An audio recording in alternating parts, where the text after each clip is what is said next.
तो बहुत बहुत स्वागत है सभी एनडीए एस्पिरेंट का इस बेहद ही खास वीडियो में।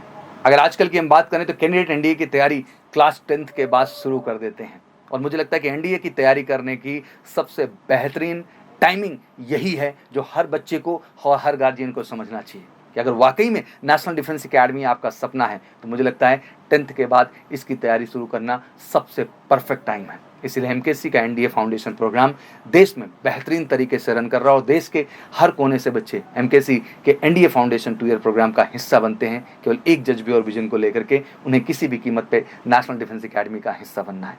10वीं एग्जाम देने के बाद कैंडिडेट अपने बोर्ड एग्जाम के साथ साथ एनडीए की प्रिपरेशन पे भी लगते हैं और मुझे लगता है ये बिल्कुल सही समय है लगने का। बट क्या क्लास 11th के स्टूडेंट एनडीए का एग्जाम दे सकते हैं?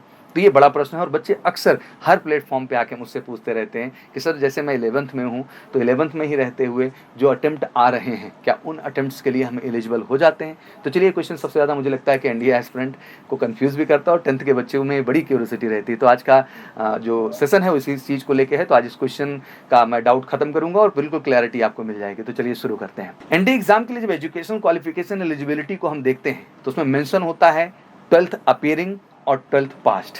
यहाँ बहुत सारे कैंडिडेट को 12th अपीयरिंग का मतलब स्पष्ट नहीं होता है और उन्हें लगता है कि 11th में पढ़ते हुए भी वो एनडीए एग्जाम दे सकते हैं और ऐसा लगातार होता भी रहा है और बच्चे देते भी रहे हैं। अर्लियर एनडीए एग्जाम फिलिंग के दौरान कैंडिडेट से बस एजुकेशनल क्वालिफिकेशन सिलेक्ट करना होता था, उन्हें उससे रिलेटेड कोई एजुकेशन सर्टिफिकेट फॉर्म फिलिंग के दौरान सबमिट नहीं करना होता था और इस तरह पहले 11th में पढ़ाई करने के दौरान ही कैंडिडेट एनडीए के एग्जाम का फॉर्म फिल कर देते थे। मतलब जो अप्रैल वाला अटेम्प्ट होता था वो तो जरूर से वो कर देते थे। दैट मीन जैसे ही उनका 11th का एग्जाम डन होता था उसी के बाद उनका अप्रैल में एनडीए एग्जाम फर्स्ट अटेम्प्ट आ जाता था और फिल भी कर देते थे और बच्चे एग्जाम भी देते थे। लेकिन पिछले साल से बेटा ओटीआर प्रोसेस को लागू किया गया। इस तरह फेक एप्लीकेशन की फिलिंग कहीं ना कहीं बंद हो गई। वन टाइम रजिस्ट्रेशन है जो कि आपके कंप्लीट रिकॉर्ड को यूपीएससी ले लेता है इसके माध्यम से और ये रिकॉर्ड एक बार में बच्चा आपका सेव हो जाता है और इसको भी एडिट करने का एक ही बार राइट मिलता है, बार बार राइट्स आपको नहीं मिलते हैं। तो जो भी इन्फॉर्मेशन वहाँ होती है एक्यूरेट होती है, जिससे फॉर्म फिलिंग के दौरान आपको बहुत सारी डिटेल बार बार न डालनी पड़े। यूपीएससी पोर्टल पे आपकी वो सारी डिटेल वहाँ से फेच हो जाएंगी और आप ईजिली और तेजी के साथ फॉर्म को अप्लाई कर पाएंगे।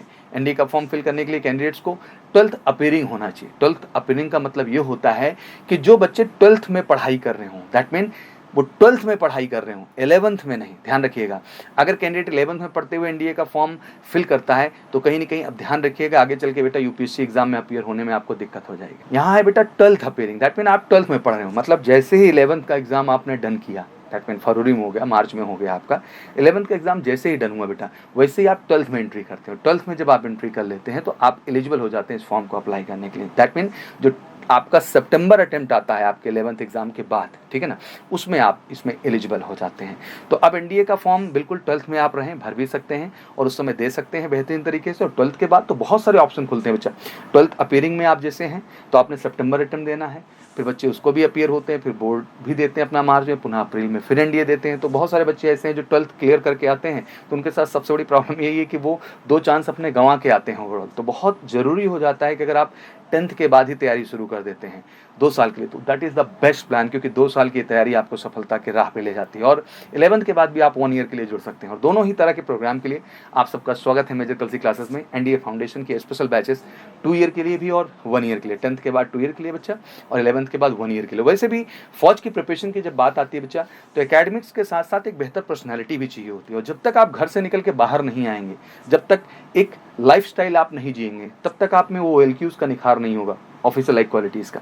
रिटर्न आपके एकेडमिक पे बेस्ड है बट एसएसबी आपकी ओएलक्यूज आपकी पर्सनालिटी पे बेस्ड है और पर्सनालिटी तभी निखरती है जब आप लाइफ में चैलेंजेस लेते हैं, जब आप घर से निकल के अपनी जिम्मेदारियों को खुद उठाते हैं। That is called officer like quality, जहां आपकी सुबह से लेकर शाम तक एक रूटीन होती है और उस रूटीन को एक मेच्योरिटी और सिंसियरिटी के साथ आप फॉलो करते हो और यही चीज़ है जो आपकी सफलता का सबसे बड़ा कारण बनती है। तो जितने भी गार्जियन भी इस वीडियो को मेरे देखते हैं, मैं हमेशा कहूँगा और जो हमारे छोटे बच्चे हैं बिल्कुल गार्जियन को भी ये दिखाएं कि सर ये सच है कि हर माँ बाप बच्चे को प्यार करता है और चाहता है घर से बाहर क्यों जाए, बट मुझे लगता है कि ये 2 साल की जो तपस्या है, जो स्ट्रगल है, जो एफर्ट्स हैं, ये 2 साल आपके बच्चे के भविष्य को बहुत बेहतर कर सकता है। उसको बेहतर एकेडमिक्स के साथ साथ बेहतर पर्सनालिटी ग्रोथ भी यहाँ पर मिलेगी मेजर कलसी परिवार में। जिस तरह सैनिक स्कूल में बच्चे 2 साल, मिलिट्री स्कूल में बच्चे 2 साल, आज उसी तरह मेजर कलसी क्लासेस के एनडीए फाउंडेशन प्रोग्राम में भी बच्चे 2 साल और 1 साल के लिए ज़बरदस्त तरीके से जुड़ते हैं भारत के हर कोने से और जुड़ करके अपनी बेहतर तैयारी करके एनडीए में जाने का अपना सपना पूरा करते हैं। तो अगर आपका भी सपना है आपके बच्चे को नेशनल डिफेंस एकेडमी में भेजने का, तो मैं कहूँगा बिल्कुल उठाइए, फ़ोन करिए कॉल 9696330033 पर और फटाफट कॉल करके सीट बुक कर लीजिए, क्योंकि लिमिटेड सीट्स होती हैं और हमारा एक ही लक्ष्य है कि हर बच्चा जो हमारे फाउंडेशन प्रोग्राम का हिस्सा बने, हम उसको वर्दी दे के भेजें। MKC आइए, वर्दी पाइए, and this is our vision and this is our target. Thank you so much, wish you all good luck. जय हिंद, जय भारत।